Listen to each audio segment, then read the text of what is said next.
আসসালামু আলাইকুম রহমতুল্লাহি ওবারাকাতুহু।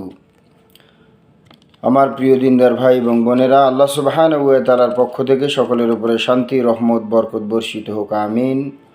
প্রশংসা আল্লাহ সুবহানাহু ওয়া তাআলার জন্য, যিনি আরশে আজিম থেকে সব কিছু নিয়ন্ত্রণ করেন। সালাত এবং সালাম হযরত মুহাম্মদ সাল্লাল্লাহু আলাইহি সাল্লামের প্রতি, যিনি আমাদের জন্য একমাত্র আদর্শ। আজকে আমরা আলোচনা করব সূরা কোরআনুল কারীমের 2 নং সূরা আল বাকারার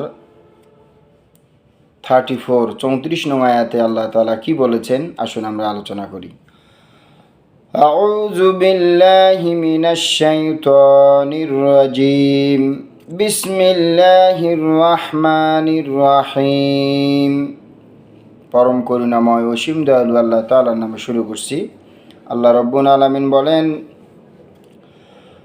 وَإِذْ قُلْنَا لِلْمَلَائِكَةِ اسْجُدُوا لِآدَمَ فَسَجَدُوا إِلَّا إِبْلِيسَ أَبَى وَاسْتَكْبَرَ وَكَانَ مِنَ الْكَافِرِينَ।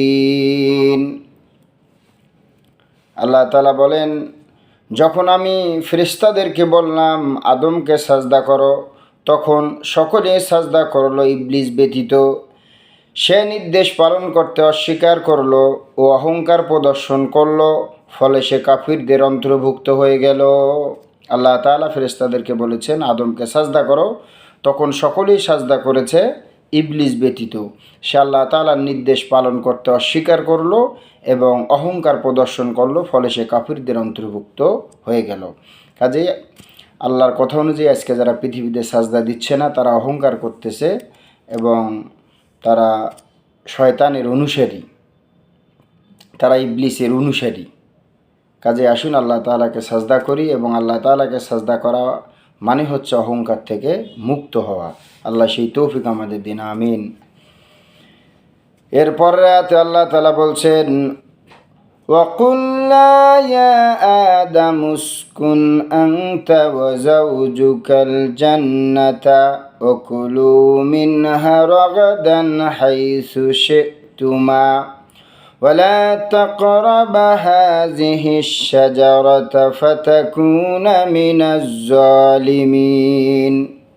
আল্লাহ তাআলা বললেন, এবং আমি বললাম, হে আদম, তুমিও তোমার স্ত্রী জান্নাতে বসবাস করতে থাকো এবং তোমরা সেখানে যা ইচ্ছে খাও, কিন্তু ওই গাছের নিকটবর্তী হয়ো না, অন্যথায় তোমরা জালিমদের অন্তর্ভুক্ত হয়ে যাবে। আল্লাহ তাআলা আদমকে বললেন যে তুমি এবং তোমার স্ত্রী জান্নাতে বসবাস করো এবং তোমরা সেখানে যা ইচ্ছে খাও, কিন্তু ওই গাছের নিকটবর্তী হয়ো না, অন্যথায় তোমরা জালিমদের অন্তর্ভুক্ত হয়ে যাবে। আমাদের আদি পিতামাতার স্থান ছিল জান্নাত, কাজে আমরাও জান্নাতে যাব ইনশাআল্লাহ। আল্লাহ তাআলা বললেন যে তোমরা জান্নাতে যা ইচ্ছে খাও, কিন্তু ওই গাছের নিকটবর্তী হইও না। এরপর আল্লাহ তাআলা বলছেন, فَأَزَلَّاهُمَا الشَّيْطَانُ عَنْهَا فَأَخْرَجَهُمَا مِمَّا كَانَا فِيهِ وَقُلْنَا اهْبِطُوا بَعْضُكُمْ لِبَعْضٍ عَدُوٌّ وَلَكُمْ فِي الْأَرْضِ مُسْتَقَرٌّ وَمَتَاعٌ إِلَىٰ حِينٍ। কিন্তু শয়তান তাদের উভয়কে সেখান থেকে পদস্খলিত করেছিল। শয়তান আদম আলাইহিস সালাম এবং তার স্ত্রীকে সেখান থেকে, জান্নাত থেকে পদস্খলন করেছিল। পরে তারা যে সুখ স্বাচ্ছন্দ্যে ছিল তা থেকে তাদেরকে বের করে দিল। এবং আমি বললাম, আল্লাহ তাআলা বললেন, তোমরা নেমে যাও, তোমরা পরস্পরের শত্রু, এবং পৃথিবীতে তোমাদের জন্য রইল কিছুকাল অবস্থান ও জীবিকা। অর্থাৎ আল্লাহ তাআলা বলেছিল ওই গাছের নিকটবর্তী হও না, কিন্তু শয়তানের প্ররোচনায় পড়ে তারা ওই গাছের নিকটবর্তী হলো এবং শয়তান তাদেরকে সেখান থেকে, জান্নাত থেকে পদস্খলিত করেছিল। পরে জান্নাতের যে সুখ স্বাচ্ছন্দ্য তারা পেয়েছিল তা থেকে তাদেরকে বের করে দেওয়া হলো।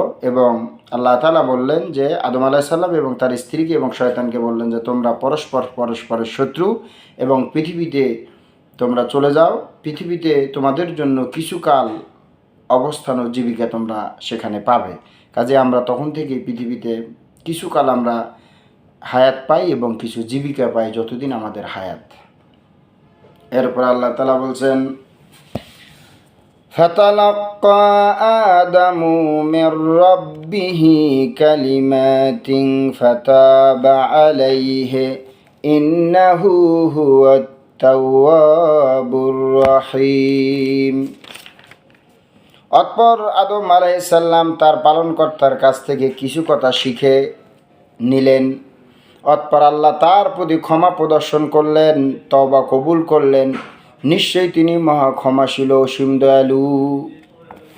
অর্থাৎ আদম আলাইহিস সালাম আল্লাহর থেকে কিছু কথা শিখলেন। আমরা যেই দোয়াটি জানি যে রব্বানা যালামনা আনফুসানা ওয়া ইল্লাম তাগফির লানা ওয়া তারহামনা লানাকুনান্না মিনাল খাসিরিন।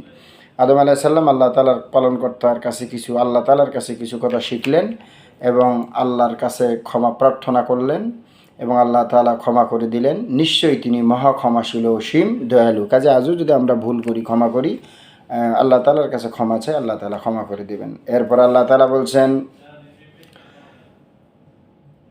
কুল্না হাবিতু মিনহা জামিআ ফাইম্মা ইয়াতিয়ান্নাকুম মিন্নি হুদান ফামান তাবিআ হুদায়া ফালা খাউফুন আলাইহিম ওয়ালা হুম ইয়াহজানুন।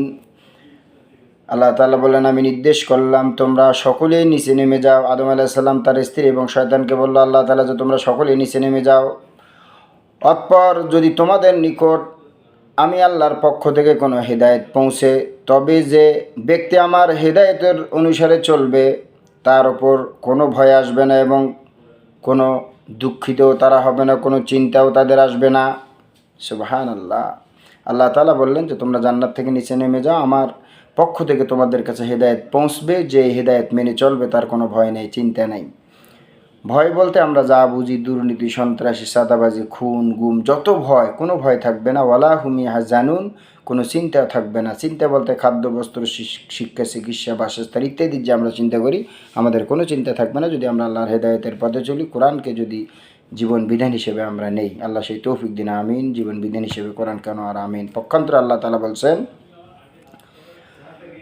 والذين كفروا وكذبوا بآياتنا أولئك أصحاب النار هم فيها خالدون। আর যারা অস্বীকার করবে আল্লাহর হেদায়েত, কোরআনকে ও আমার নিদর্শনগুলিকে মিথ্যা প্রতিপন্ন করার চেষ্টা করবে, তারাই জাহান্নামে অনন্তকাল সেখানে থাকবে।